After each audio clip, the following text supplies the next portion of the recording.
RTV sports ফেস্টে এসে পেয়ে গেছি বাংলাদেশের জনপ্রিয় একজন content creator plus gamer gaming ও তালহা, অর্থাৎ তালহাকে পেয়ে গেছি। কি অবস্থা, কেমন আছেন? আলহামদুলিল্লাহ ভাই, কেমন আছেন আপনি? আমিও ভালো আছি। আপনার সঙ্গে আমার মনে অনেক মিল, জানেন কিভাবে?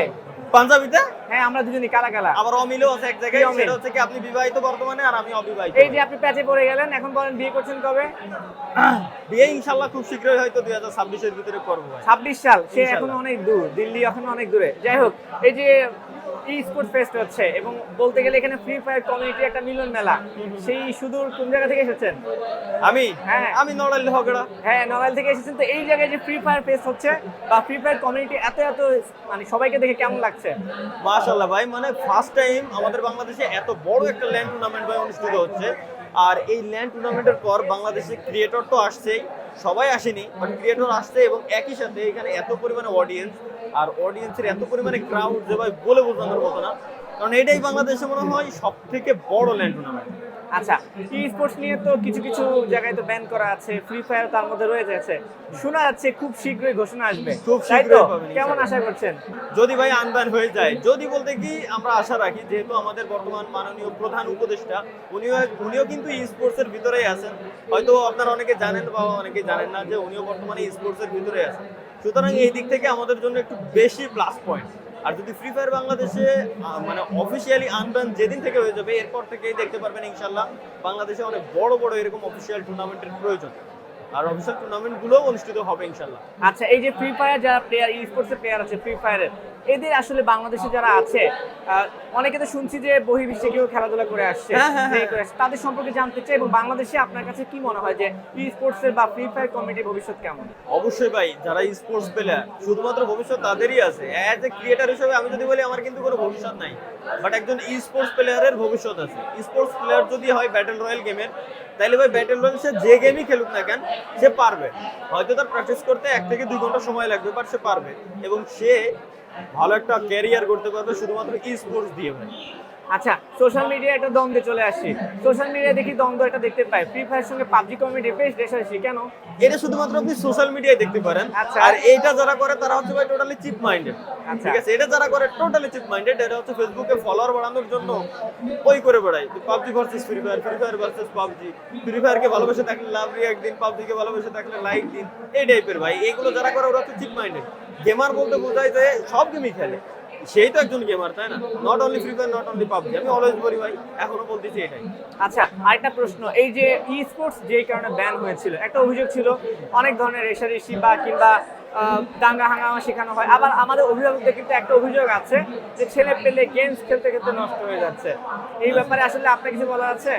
গেম খেলতে খেলতে যদি নষ্ট হয়ে যায়, যে ব্যক্তিটা বলে, আমি তাকে বলবো যে আপনি একদিন সময় নিয়ে জাস্ট 2 ঘন্টা সময় নিয়ে বাজারে গিয়ে যাবেন।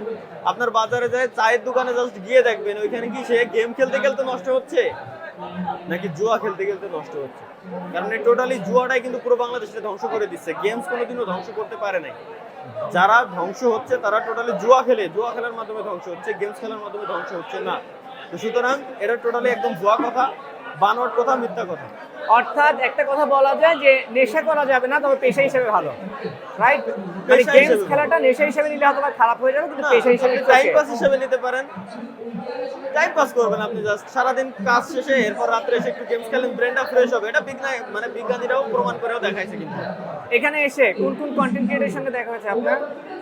জিকু ভাই, হ্যাঁ। পরে দিবস গেমিং, এরপর বাকি যে রেসবি ভাই, রাত ভাই, ওটা তো ফেস্টিভ্যাল করে না, ওটা তো আসে নাই। এরকম আরো বাকি সবার সাথে প্রায় দেখা হয়েছে। কাব্য ভাইও আসে নাই এখনো। এদের মধ্যে আপনার সবচেয়ে পছন্দের কে?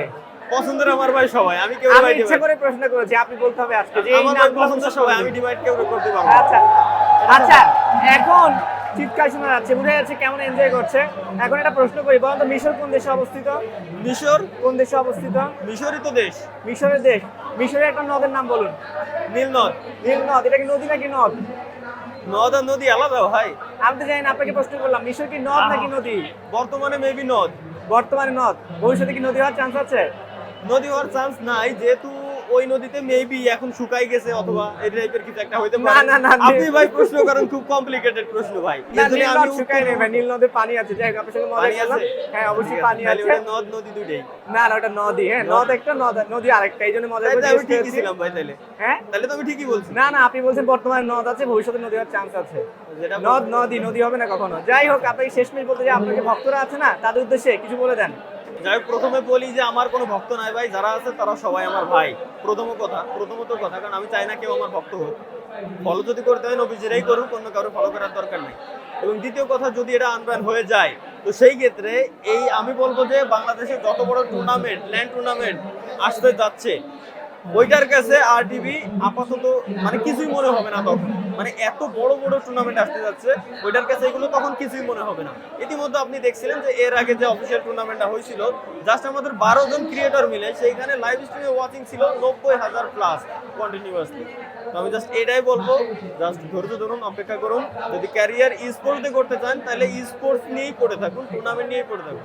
ঠিক আছে তালহা, আপনাকে ধন্যবাদ। আর কিছু বলবেন? না, থ্যাংক ইউ। ঠিক আছে, আপনাকে অসংখ্য ধন্যবাদ। Thank you.